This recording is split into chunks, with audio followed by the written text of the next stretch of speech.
আজি মই বনালোঁ বগৰী আচাৰ। তাৰ কাৰণে মই বগৰীখিনি এতিয়া উলিয়াই লৈছোঁ। বেছি নহয়, বগৰী মই আধা কেজি আনিছোঁ। আৰু এতিয়া মই ঠাৰিকেইডাল ছিঙি লৈ ভালকৈ ধুই ল'ম। মোৰ ধোৱা হৈ গ'ল আৰু মই এতিয়া অলপ নিমখ দি পেলাই দুদিনৰ কাৰণে মই ভালকৈ ঢাকি পেলাই ৰাখি দিম। তেতিয়া বগৰীখিনি ভালকৈ নিমখ সোমাব। এতিয়া মই ভালকৈ মিক্স কৰি ল'লোঁ। এতিয়া মই ঢাকি পেলাই থৈ দিম।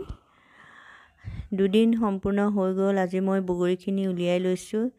এটা এটাকৈ মই উলিয়াই লৈছোঁ। মোৰ বগৰীখিনি গোটা হৈ আছিলে, সেইকাৰণে মই মাজে মাজে অকণ অকণ ভাঙি দিছোঁ। তেতিয়া মছলাটো ভালকৈ সোমাব। আপোনালোকৰ যদি বগৰীখিনি ফাটা নাথাকে তেতিয়াহ'লে অকণ অকণ ফালি ল'ব। কিছুমান বগৰীটো ফটা থাকে, ওপৰৰ পৰা পাৰোঁতে ফটাই থাকে, কিন্তু মোৰ বগৰীখিনি অকণো ফটা নাই। সেইকাৰণে মই নিজে নিজে অকণ অকণ হাতেৰে ফালি লৈছোঁ। আৰু এতিয়া মোৰ বগৰীখিনি নিমখৰ পৰা মই উঠাই লোৱা হৈ গ'ল। এটা খাই চালোঁ, বহুত ধুনীয়া টেষ্ট হৈছে একদম। এতিয়া মই কেৰাহীখন পাতি দিলোঁ আৰু তাত মই এতিয়া মছলা ভাজিম। শুকান জলকীয়াকেইটা মই দি দিলোঁ। তাৰ পৰা মই আজৱাইন দিছোঁ, মই ধনিয়া দিছোঁ, তাৰ পৰা দিছোঁ জিৰা, তাৰ পৰা মই কালা জিৰা দিছোঁ। এতিয়া এই গোটেইখিনি মই ভাজি ল'ম। ইয়াত মই চফো দিলোঁ, ক'বলৈ নহ'লে।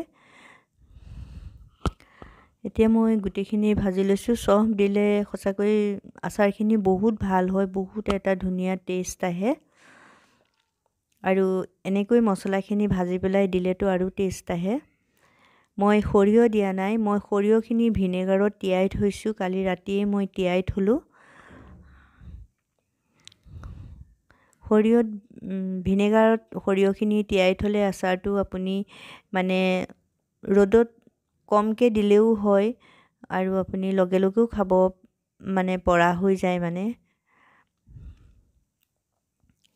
এতিয়া মোৰ মছলাখিনি অলপ অলপ গোন্ধ হোৱালৈকে মই ভাজিম। মছলাখিনি ভজা মোৰ হৈ গৈছে। এতিয়া মই ঠাণ্ডা হ'বলৈ দিম। ঠাণ্ডা হৈ গ'ল, মই এতিয়া পিচি ল'ম।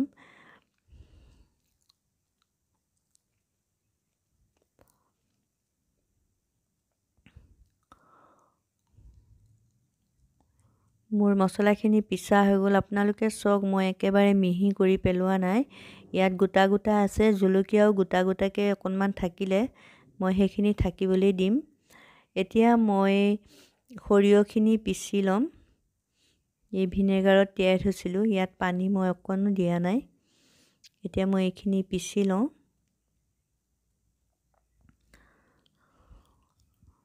মোৰ আচাৰ বেছি নহয়, সেইকাৰণে মই বেছিকৈ সৰিয়হখিনি দিয়া নাই।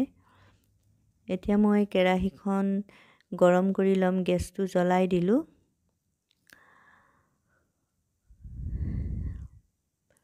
এতিয়া মই তেল দি দিলোঁ। তেলটো বেছি নিদিওঁ আৰু অলপ দিছোঁ। বেছি তেল দিলেও ইমান আচাৰখিনি ভাল নহয়, তেলখিনি তললৈ লাগি থাকে। আৰু ইয়াত মই ধনিয়া পাউডাৰ দিছোঁ আৰু কাশ্মীৰী মিৰ্চা পাউডাৰ অকণমান দিছোঁ কালাৰটোৰ কাৰণে। আৰু এতিয়া মই মছলাখিনি ইয়াত দি দিম। মই মছলা অকণমান থৈ দিছোঁ, গোটেইখিনি মই দিয়া নাই। এতিয়া মই সৰিয়হৰ পেষ্টটো দি দিছোঁ। এতিয়া ধুনীয়াকৈ মই মিলাই ল'ম গোটেইখিনি। ইমান ধুনীয়া হৈছে ন, কি আৰু মুখৰ পৰা লোভৰ পানী পৰি গৈছেগৈ। আপোনালোকৰ বগৰী দেখিলে পানী পৰেনে? বগৰী বা যি টেঙাই হওক, একদম মোৰতো কথাই নাই আৰু পানী আহিয়ে যায় আৰু মুখৰ পৰা। এতিয়া মোৰ তেলখিনি গৰম হৈ গ'ল। গেছটো বন্ধ কৰি দিলোঁ আৰু এতিয়া মই তেলখিনি ইয়াত ঢালি দিম।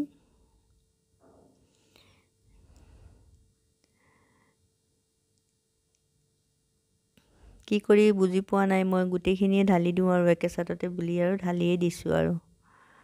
একদম পুৰা ধোঁৱা।